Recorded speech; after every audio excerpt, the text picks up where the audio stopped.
ચલો red light પર એક વાત કરું. તમારી જિંદગીમાં કહેવાતા પેલા પોઝિટિવ લોકો જે તમને બહુ જ ગમે છે એ કદાચ કોઈક બીજાની જિંદગીમાં સખત કચકચ કે તરખાટ મચાવી રહ્યા હશે અને એમનું લોહી પી રહ્યા હશે. જ્યારે કે તમારી જિંદગીના કહેવાતા નેગેટિવ લોકો જેનાથી તમે સતત ભાગતા રહો છો એ કદાચ કોઈક બીજા માટે એક મદદગાર કે મસીહા પણ હોઈ શકે છે. આમાં થાય શું છે કે જ્યારે આપણે દુનિયાને પોઝિટિવ અને નેગેટિવમાં સ્પ્લિટ કરીએ છીએ, જે આપણને શીખવાડવામાં આવ્યું છે, ત્યારે કહેવાતા પોઝિટિવ લોકો સાથે આપણે 24 કલાક રહેવું હોય છે પણ એ આપણને માંડ અવેલેબલ હોય છે. એટલે પેલી ડેફિનેશન ઓફ સ્કેરસિટી થઈ ગઈ અહીંયા. અને કહેવાતા નેગેટિવ લોકો જેમનાથી આપણે ભાગતા રહેવું છે એ ખરેખર 24 કલાક આપણી આસપાસ જ હોય છે.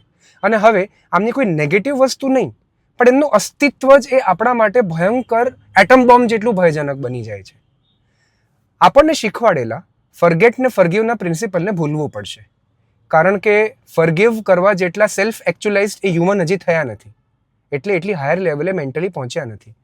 અને ફર્ગેટ તમારે કોકને કરવું હોય તો જેને ફર્ગેટ કરવું છે એને ફર્ગેટ કરવા માટે એને વારંવાર યાદ કરવું પડે છે કે મારે આના વિશે નથી વિચારવું. જો મેન્ટલ હેલ્થ સાચવવી હોય તો એક્સેપ્ટન્સના પ્રિન્સિપલ સાથે આગળ વધવું પડે. એટલે દુનિયા બ્લેક અને વ્હાઇટ એટલે કે ગુડ અને બેડ નથી, પણ ગ્રે છે. સારા લોકોથી ખરાબ કામ થઈ શકે છે, ખરાબ લોકો કહેવાતા એ સારા કામ પણ કરતા હોય છે. તમારું ઇન્ટરેક્શન બીજા જોડે કેટલું રાખવું એ લિમિટ તમારે કરતા શીખવાનું છે. મારી થઈ ગઈ ગ્રીન લાઇટ.